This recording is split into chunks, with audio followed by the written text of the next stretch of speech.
दोस्तों नमस्कार। 9 अगस्त 2024 को कलकत्ता के आरजी कार हॉस्पिटल में एक बहुत ही दर्दनाक हादसा हुआ था। आप सबको याद होगा कि एक महिला डॉक्टर जो 36 घंटे से ड्यूटी पे थी, उसकी वहां पे बलात्कार के बाद हत्या कर दी गई, और वो भी हॉस्पिटल के अंदर। पूरे देश में निर्भया कांड की याद ताजा हो गई, और साथ ही साथ पूरे देश में इस बात पे रोष था कि ये चल क्या रहा है। क्या हमारे डॉक्टर हॉस्पिटल्स में भी सुरक्षित नहीं है? पहले तो वो पेशेंट्स के हाथों पिटाई होती थी उनकी, लेकिन अब हॉस्पिटल के अंदर भी जो महिला डॉक्टर है वो सुरक्षित नहीं। इन दरिंदों पे कैसे काबू पाया जाए, इसको लेकर पूरे देश में गुस्सा था। इसी बात को ध्यान में रखते हुए सुप्रीम कोर्ट ने इस पूरे केस को सुमोटो लिया और कुछ बातें कही। आज जो मैं चर्चा आपके सामने करने वाला हूं, वो उसी केस से संबंधित है कि जब ये मुद्दा सुप्रीम कोर्ट के सामने आया तो सुप्रीम कोर्ट के क्या ऑब्जर्वेशंस थे। इस बात को आगे बढ़ाते हुए सुप्रीम कोर्ट ने एक नेशनल टास्क फोर्स गठित करी कि पूरे देश में हॉस्पिटलों में जिस तरह की स्टाफ के लिए सुरक्षा होती है, खासकर महिला डॉक्टर्स के लिए, उस पर कोई सुझाव आए। इसके लिए टास्क फोर्स बनाई गई। अब उस टास्क फोर्स की रिपोर्ट भी आ गई है, और जो अंश सार्वजनिक हुए हैं उसको लेके हम चर्चा करें। सुप्रीम कोर्ट और देश को क्या उम्मीदें थी और टास्क फोर्स क्यों फेल हुआ किसी भी प्रॉपर रिकमेंडेशन को देने में, ये भी आज हम चर्चा करेंगे, क्योंकि ये पहली बार नहीं हो रहा है दोस्तों। किसान आंदोलन के समय भी सुप्रीम कोर्ट ने एक टास्क फोर्स बनाई थी, एक ग्रुप बनाया था। उसकी रिपोर्ट आज तक सुप्रीम कोर्ट ने सार्वजनिक नहीं करी। क्यों नहीं करी, अपने आप में चिंता की बात है। दूसरी तरफ सेबी को लेकर अडानी के मुद्दे पे एक एक्सपर्ट ग्रुप बनाया था। उस समय भी मैंने कहा था कि कोई नई चीज इस एक्सपर्ट ग्रुप के सामने नहीं आएगी, और वही हुआ। और अब जब ये नेशनल टास्क फोर्स बनाई थी, जब इसका कॉम्पोजिशन मैंने देखा था, तब भी मैंने कहा था कि ये जो टास्क फोर्स में मेंबर्स रखे गए हैं, ये सिस्टम के खिलाफ कुछ नहीं बोलेंगे, और इनकी जो रिकमेंडेशंस होगी वो एक वर्चुअली आई वॉश होगा, और शायद वही हुआ लगता है। तो पूरा मुद्दा क्या है, इसको डिटेल में देखेंगे। इसीलिए इस पूरे वीडियो को अंत तक देखिएगा, क्योंकि सारे मुद्दे, सारे पॉइंट जो सुप्रीम कोर्ट ने कहे थे, उसकी हम चर्चा करेंगे। और साथ ही साथ नेशनल टास्क फोर्स क्यों अपने मकसद में कामयाब नहीं हुई, इसको भी लेके एक गंभीर चिंतन की जरूरत है। उम्मीद है आप इस वीडियो को पसंद करेंगे। इसको शेयर करिए। अगर अभी तक सब्सक्राइब नहीं किया है तो जरूर करिएगा, और साथियों के साथ भी चर्चा करिए, क्योंकि अगर गंभीर मुद्दे पे समाज अगर खामोश रहेगा तो समाज का भला नहीं हो सकता। क्योंकि जो लोग सत्ता में बैठे हैं, जो लोग कुर्सियों पे बैठे हैं, उनको तो लगता है सब ठीक चल रहा है। उनके हिसाब से देश में कहीं कोई प्रॉब्लम नहीं, लेकिन आम आदमी जो झेलता है वो उसी को पता है। इसीलिए आम आदमी का जागना जरूरी है, आम आदमी की आवाज उठना जरूरी है। दोस्तों, सुप्रीम कोर्ट ने एक ऑर्डर पास किया था। अगर मैं उसकी डिटेल आपके सामने रखूं, ये है 20 अगस्त 2024 को। 20 अगस्त 24 को honourable chief justice DY Chandrachud, JB Pardiwala and Manoj Mishra ji की बेंच ने एक ऑर्डर पास किया था, और उसमें उन्होंने क्या कहा था, इसको समझना जरूरी है। 20 अगस्त के बाद अभी तक हम बहुत कुछ चीजें भूल चुके हैं। सबसे पहले सुप्रीम कोर्ट ने कहा था कि जो ग्राउंड रियलिटी है उसको देखते हुए हम कुछ बातों को बहुत क्लियरली कह रहे हैं, और इस पर संज्ञान लेना जरूरी है। मेडिकल प्रोफेशनल्स जो रात की ड्यूटी पे, जिनको पोस्टिंग दी जाती है कि आप नाइट शिफ्ट करेंगे, उनके लिए प्रॉपर रेस्टिंग स्पेस नहीं है, उनके लिए ड्यूटी रूम्स की प्रॉपर सुविधाएं नहीं है, और खासकर जो महिला डॉक्टर्स हैं उनके लिए तो बिल्कुल ही सेपरेट रेस्ट रूम का इंतजाम बहुत सारे हॉस्पिटलों में नहीं है। ये एक चिंता की बात है। जो इंटर्न है, रेजिडेंट है या सीनियर रेजिडेंट है, उनसे हॉस्पिटल 36 घंटे काम कराते हैं। मतलब एक बंधुआ मजदूर से भी ज्यादा बुरा हाल है बहुत सारे डॉक्टर्स का। 8 घंटे की तो ऑफिशियल शिफ्ट होती है, आप ओवर टाइम लेने के बाद 12 घंटे कर सकते हैं, लेकिन यहाँ 36 घंटे काम कराया जा रहा है। अब बताइए, वो डॉक्टर्स हैं या एक बॉन्डेड लेबरर है? ऐसा क्यों होता है? ये राज्य सरकारें और केंद्र सरकार और समाज भी इस पे चिंतित क्यों नहीं है? ये अपने आप में गंभीर मुद्दा है। जब हमें पता है कि मेडिकल प्रोफेशन इतना डेलिकेट है कि वहां पे मरीज जो आते हैं वो बीमार होते हैं, कईयों की मौत हो जाती है, तो जो उनके परिवार वाले लोग आते हैं वो डॉक्टरों के साथ मारपीट करते हैं। वो ये सोचते हैं कि शायद हेल्थ केयर ढंग से नहीं दी गई। हो सकता है कई केसों में लापरवाही हो, लेकिन अगर क्रिटिकल केस है और उसकी कैजुअलिटी हो जाती है तो डॉक्टरों के साथ मारपीट होती है, क्योंकि कहीं तो गुस्सा निकाला जाएगा। तो डॉक्टर सामने होता है, उसी की पिटाई कर दी जाती है। इसीलिए सिक्योरिटी को लेकर सुप्रीम कोर्ट ने चिंता जाहिर करी। मेडिकल केयर फैसिलिटी में टॉयलेट्स तक नहीं है। ये बात भी इन्होंने कही कि अगर रात को किसी को जाना है, क्योंकि सबका बायोलॉजिकल सिस्टम है, लोग खाना खाते हैं, पानी पीते हैं, टॉयलेट जरूरी है। अगर सुविधाएं नहीं है, गंदे टॉयलेट, आप जाके देख लीजिए। दिल्ली की वर्ल्ड क्लास गवर्नमेंट जो है, जो world class health care facility की बात करती है, आप किसी भी दिल्ली के सरकारी हॉस्पिटल में जाके देख लीजिए क्या हाल है। आपके सामने वर्ल्ड क्लास स्टैंडर्ड दिख जाएगा। हॉस्टल और जो रहने की जगह है मेडिकल प्रोफेशनल्स की, वो बहुत दूर है, आने जाने में टाइम लगता है। यहाँ तक कि उनको लेट नाइट सुविधाएं भी नहीं दी जाती घर जाने के लिए। यहाँ तक कि मीडिया ऑफिस में या बाकी जो लेट नाइट वाले हैं एयरलाइंस में, जो हमारे टीवी चैनल्स हैं, वो सब अपने स्टाफ को देते हैं। आईटी कंपनीज अपने स्टाफ को फैसिलिटी देती है ड्रॉप की, लेकिन हॉस्पिटल्स कोई फैसिलिटी नहीं देते। डॉक्टरों का हाल उनसे भी बुरा बना रखा है। साथ ही साथ पूरी दुनिया में हम सीसीटीवी कैमरे की बात करते हैं, लेकिन हॉस्पिटल्स में सीसीटीवी कैमरे नहीं है, ताकि ये पता ही नहीं लग सके कि किसने क्या वारदात करी। और शायद सीसीटीवी कैमरा लगाने के लिए इसलिए मना करते हैं क्योंकि हॉस्पिटलों की हालत बहुत गंदी है। सीसीटीवी कैमरे से साफ समझ में आ जाएगा कि हॉस्पिटलों में सफाई तक नहीं हुई है। शायद यही कारण है कि राज्य सरकारें और जो हॉस्पिटल एडमिनिस्ट्रेशन है वो सीसीटीवी कैमरा लगाना ही नहीं चाहते, नहीं तो सबकी पोल खुल जाएगी। साथ ही साथ हॉस्पिटल के अंदर कहीं पे कोई स्क्रीनिंग नहीं होती। अगर मान लीजिए कोई एक्सीडेंट के बाद कोई परिवारजन अपने साथ हथियार ले आते हैं, बंदूक ले आते हैं, वहां रोकने वाला कोई नहीं है, मेटल डिटेक्टर ही नहीं है, ये फ्री फॉर ऑल है। और अंदर अगर कोई हादसा हो जाए तो कौन जिम्मेवार होगा? बहुत सारे हॉस्पिटल आप जाके देख लीजिए, उनकी लाइट्स काम नहीं करती हैं, डार्क एरियाज हैं, बहुत सारी गैलरीज हैं जहाँ पे बदबू आती है, अंधेरा है, क्योंकि वहां कोई लाइट रिपेयर तक कोई नहीं करता। अगर वायरिंग खराब हो गई है तो हो गई है, कोई पूछने वाला नहीं।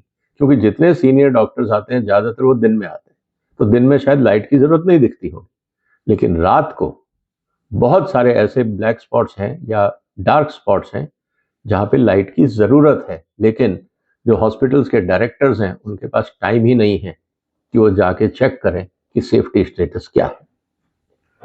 इसी तरह से जो हॉस्पिटल में जो मेडिकल प्रोफेशनल्स हैं उनको दोनों काम करने पड़ते हैं। रिलेटिव्स को भी सपोर्ट करना पड़ता है, पेशेंट को भी सपोर्ट करना पड़ता है, और अपने कलीग्स को भी सपोर्ट करना पड़ता है। एक तरफ से वो काउंसलिंग भी करते हैं, इमोशनल सपोर्ट भी करते हैं पेशेंट्स का, और पेशेंट की केयर भी करते हैं। इसके लिए कोई भी तरह का स्पेशलाइज्ड फैसिलिटी हॉस्पिटल्स में नहीं है, जिसके कारण स्ट्रेस बहुत बढ़ जाता है।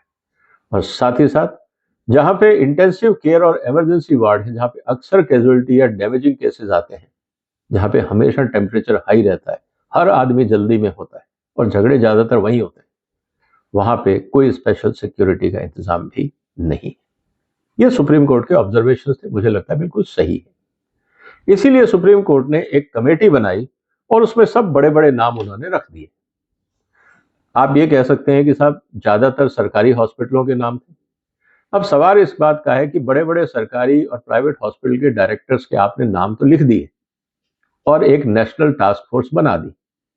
अब मुझे ये बताइए कि क्या ये सरकारी डायरेक्टर्स जो सरकारी हॉस्पिटलों में बड़े बड़े ओहदे पर हैं, क्या वो अपनी सरकार को क्रिटिसाइज कर पाएंगे कि साहब जो फैसिलिटीज हैं वो गलत हैं या इनअप्रोप्रिएट हैं, उनमें सुधार की जरूरत है? क्योंकि अगर उनमें सुधार की जरूरत होगी, एक बात आपको समझनी होगी कि यही सारे डायरेक्टर जो एनटीएफ के थे ये खुद भी अकाउंटेबल हो जाएंगे, क्योंकि इनकी हॉस्पिटल्स की कंडीशन भी कोई बहुत अच्छी नहीं। इसीलिए जो इन्होंने रिपोर्ट दी वो मैं आपके सामने पढ़ूंगा तो आप चौंक जाएंगे। उससे पहले सुप्रीम कोर्ट ने कुछ ऐसी बातें कही थी जिसको आपको समझना होगा। उन्होंने कहा कि साहब सिक्योरिटी के इंतजाम बराबर नहीं है, आपको एडिशनल सिक्योरिटी देनी चाहिए। ये सुप्रीम कोर्ट की तरफ से ऑलरेडी ऑब्जर्वेशन था। शराब पी के लोग अंदर नहीं आएंगे, बैगेजिंग की स्क्रीनिंग होनी चाहिए, सिक्योरिटी पर्सन्स को ट्रेनिंग होनी चाहिए, इंफ्रास्ट्रक्चर बराबर बनाओ, स्टाफ को रहने और रेस्ट करने की जगह हो, प्रॉपर टेक्नोलॉजी हो ताकि एक्सेसिबिलिटी कंट्रोल की जाए, चाहे वो सीसीटीवी कैमरा लगाना हो या फिंगर प्रिंटिंग लगानी हो, फिंगर स्कैनिंग लगाना हो, फेस स्कैनिंग लगाना, अब जो भी करिए ताकि एक्सेस कंट्रोल रहे। आप स्टाफ के लिए वर्कशॉप्स ऑर्गेनाइज करिए, सेफ्टी कमेटीज बनाइए और जो भी सेफ्टी के लिए जरूरत हो वो करें। और जो विशाखा कानून के बाद जो सुप्रीम कोर्ट ने गाइडलाइंस बनाई थी वो आपको पूर्ण रूप से फॉलो करनी होंगी, ये भी सुप्रीम कोर्ट ने कहा। और साथ ही साथ emergency helpline for distress calls, इसकी भी जरूरत बताई। और साथ ही साथ उन्होंने कहा कि हो सके तो आप अपने जो डॉक्टर्स के कोर्सेज हैं एमबीबीएस वगैरह, उसमें भी सुधार करिए ताकि इस तरह की स्टेटस को हम संभाल सकें। और इन सब बातों को ध्यान में रखते हुए उन्होंने ये कहा कि हम एक नेशनल टास्क फोर्स बना रहे हैं जो हमें सुझाव देगी। अब मुद्दा इस बात का है दोस्तों कि ये नेशनल टास्क फोर्स में इतने बड़े बड़े नाम थे, अगर आप चाहें तो मैं नाम सबके पढ़ देता हूं। ये करीब 9 लोग थे। इनमें senior vice admiral, director general of medical services navy, chairman and managing director of Asian institute of gastroenterology Hyderabad, doctor मतलब डायरेक्टर ऑफ एम्स दिल्ली, फिर डायरेक्टर ऑफ निमांस बैंगलोर, फिर डायरेक्टर ऑफ एम्स जोधपुर, इसी तरह से और बड़े नाम, फिर cardiology centre head of again AIIMS Delhi, और साथ ही साथ ग्रांट मेडिकल कॉलेज मुंबई और अगेन एम्स के सीनियर डॉक्टर्स। कुल मिला के सारी जो कमेटी थी, ये नाम बहुत बड़े थे, लेकिन इन्होंने रिपोर्ट क्या दी अगर आप सुनेंगे तो आपको ताजुब होगा कि क्या ये लोगों की कमेटी का कॉम्पोजिशन सही था। मैं हमेशा निवेदन यही करता हूं सुप्रीम कोर्ट को कि जिस डिपार्टमेंट अगर आप लोग सुधार करना है तो कम से कम जो लोगों का कन्फ्लिक्ट ऑफ इंटरेस्ट हो या जो लोग उस डिपार्टमेंट के भरोसे खुद अपना जीवन यापन कर रहे हो या उनसे उनका कोई लेन देन हो, ऐसे लोगों को कभी भी कमेटी में ना रखा जाए, क्योंकि वो कभी भी क्रिटिकल ऑब्जर्वेशन नहीं दे सकते। क्या एम्स के डॉक्टर ये कहेंगे कि सरकारी फैसिलिटीज अनप्रिपेयर्ड हैं, खराब हैं, ट्रेनिंग नहीं होती है? क्या कभी सरकारी डॉक्टर ये बोलेगा सरकार के खिलाफ? कभी नहीं बोलेगा। इसीलिए ये कमेटी अगर फेल हुई है अपनी रिकमेंडेशन देने में, इसका फंडामेंटल प्रॉब्लम यही है कि ये कमेटी का कॉम्पोजिशन ही गलत था। अगर मान लीजिए सुप्रीम कोर्ट रिटायर्ड डॉक्टर्स को रखते जिनको आज कोई लेना देना नहीं है सरकार से और वो रिस्पेक्टेड डॉक्टर्स थे, उनको बोलते, सिक्योरिटी ऑफिसर्स को बोलते, जो सिक्योरिटी प्रोवाइड करते हैं वो आपको बताते, जो टेक्नोलॉजी प्रोवाइडर है आप उनको लाते कि बताइए किस किस तरह की टेक्नोलॉजी हॉस्पिटल में होनी चाहिए। मुझे लगता है कि अगर कॉम्पोजिशन कमेटी का सही होता तो रिपोर्ट अच्छी आती। लेकिन अब सुप्रीम कोर्ट का अपना विचार है, हम उसको क्वेश्चन नहीं कर सकते, लेकिन एज ए सिटीजन हम ये तो बता ही सकते हैं कि सुधार की गुंजाइश वहां पे भी है। सुप्रीम कोर्ट की जो अपॉइंटेड कमेटी थी नेशनल टास्क फोर्स, उन्होंने क्या रिकमेंडेशन दी? उन्होंने जो कहा, कॉन्स्टिट्यूट ए सिक्योरिटी कमेटी, फिर वही सरकारी साहब एक कमेटी बना दीजिए, फिर वहां पे आप ट्रेनिंग डिप्लॉय करिए लोगों को, वो तो अभी भी होते हैं, क्यों नहीं हुआ? फिर कोऑर्डिनेशन विद लोकल पुलिस, वो वैसे ही करती है, पुलिस थाने बहुत सारे हॉस्पिटल्स में है।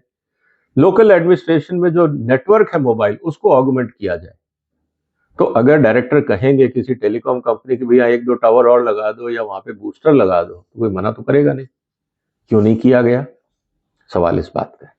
सीसीटीवी कैमरे होने चाहिए, ये तो बहुत पहले से बात है, सुप्रीम कोर्ट पहले ही कह चुका है।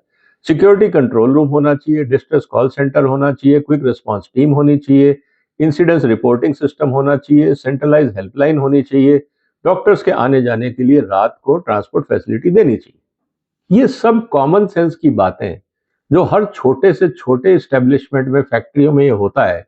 इसके लिए क्या आपको नेशनल टास्क फोर्स की जरूरत थी? इसमें क्या ऐसा नया काम नेशनल टास्क फोर्स ने कर दिया जो सुप्रीम कोर्ट ने अपनी ऑब्जर्वेशन में नहीं कहा था, या रिकमेंडेशन जो सुप्रीम कोर्ट ने दी थी उसमें ऑलरेडी था? तो नेशनल टास्क फोर्स का कंट्रीब्यूशन क्या है, मुझे समझ में नहीं है।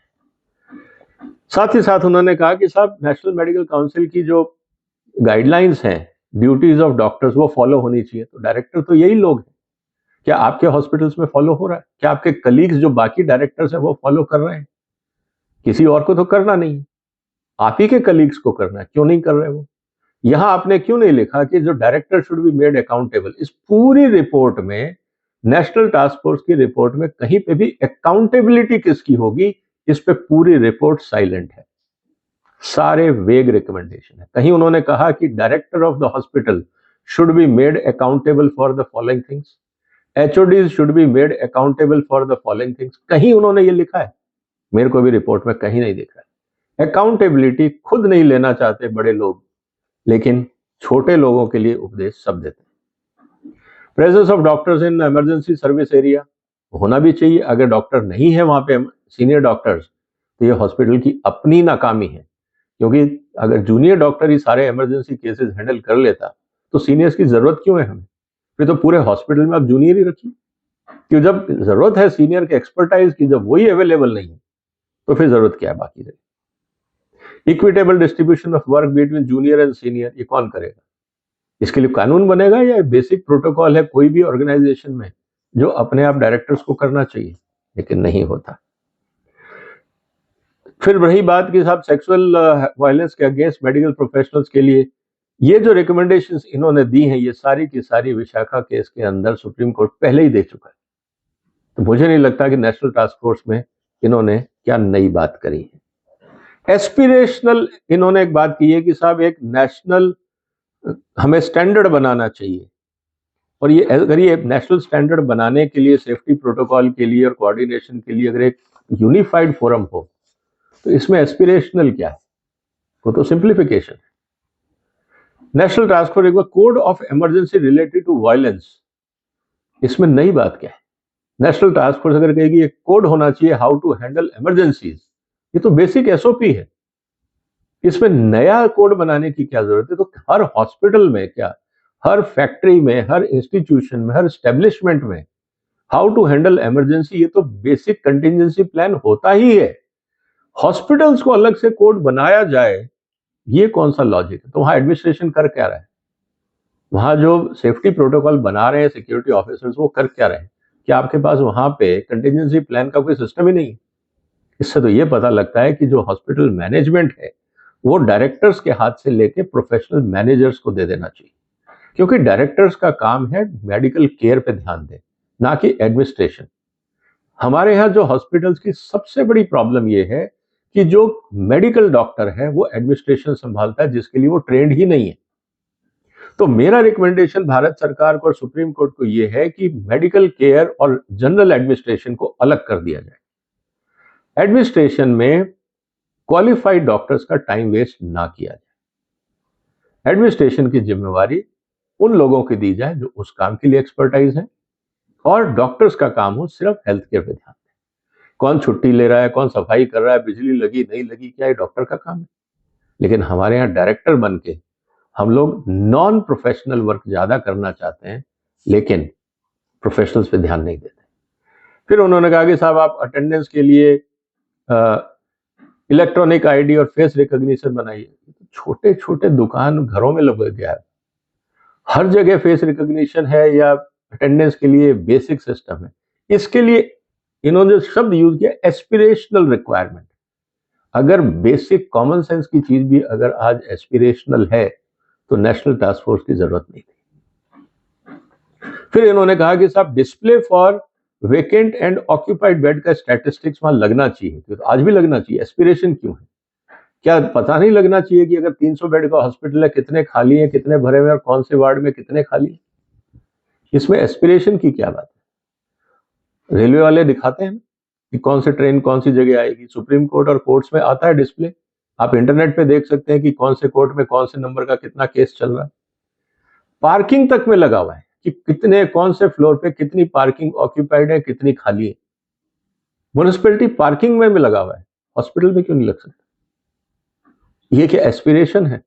फंडामेंटल चीज को हम एस्पिरेशन लेके बोलते हैं।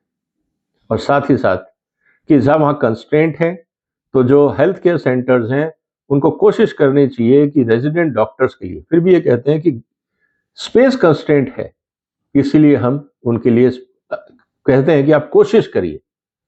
मेरा एक निवेदन है एसटीएफ की, जब तक आप सिविल स्ट्रक्चर नहीं बनाते तब तक आप कंटेनराइज कर लीजिए, वहां पे 20 कंटेनर लगा दीजिए, उनमें आप सोने का इंतजाम कर दीजिए, हाइजीन मेंटेन करिए।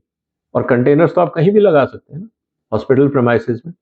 उस एरिया को आप बाउंड्री करके अंदर कंटेनर का शेड बना दीजिए। कल को आपको हटाना हो, आप आराम से क्रेन मंगाइए, कंटेनर हटा के ले जाइए। जब तक आप सिविल स्ट्रक्चर नहीं बनाते तब तक कंटेनराइजेशन में काम करिए। कंटेनर्स में आप आराम से रहने का एयर कंडीशन एरिया बना सकते हैं, क्यों नहीं हो सकता? तो कहने का मतलब यह है दोस्तों कि बहुत कुछ हो सकता है, लेकिन अनफॉर्चुनेटली जो नेशनल टास्क फोर्स थी, अगर यही उनकी रिकमेंडेशन है जो पब्लिक डोमेन में आई है, तो एक्सट्रीमली डिसअपॉइंटेड। इतने बड़े सीनियर लोगों से इतने छोटे काम की उम्मीद नहीं थी। मुझे लगता है कि हमें इन बातों को संगीन से लेना पड़ेगा और सोच से लेना पड़ेगा कि क्यों बड़े लोग जिम्मेवारी पूरी ढंग से नहीं निभा पाते। और खासकर अगर आप सरकारी अधिकारी हैं या सरकार से संबंधित इंस्टीट्यूट में हैं या आपको उनसे लेना देना है, तो ऐसे व्यक्ति को अगर आप किसी कमेटी में रख रहे हैं जहां आपको अपने बॉस के खिलाफ या अपने सिस्टम के खिलाफ रिकमेंडेशन देनी है, तो मान के चलिए कि ऐसी टास्क फोर्स हमेशा फेल होंगी। ये सिर्फ आई वॉश है, कागजी कार्रवाई, इसके अलावा कुछ नहीं। इसीलिए मैं कह रहा हूं कि एक मौका देश ने और खो दिया, हॉस्पिटलों में सुधार हो सकता था। अब सुप्रीम कोर्ट इस पे क्या संज्ञान लेता है, क्या कहता है, ये तो वक्त बताएगा, लेकिन मायूसी हमारे सामने है। क्या लगता है दोस्तों आपको, क्या इस तरह की नेशनल टास्क फोर्स क्या वास्तव में देश हित में काम कर रही है या खानापुरी कर रही है? जो भी आपके विचार हो कमेंट बॉक्स में लिखिए, इस वीडियो को शेयर करिए, इस चैनल को सब्सक्राइब करिए। फिर मुलाकात होगी एक और महत्वपूर्ण मुद्दे के साथ। तब तक आप अपना ध्यान रखिएगा। फिलहाल वंदे मातरम।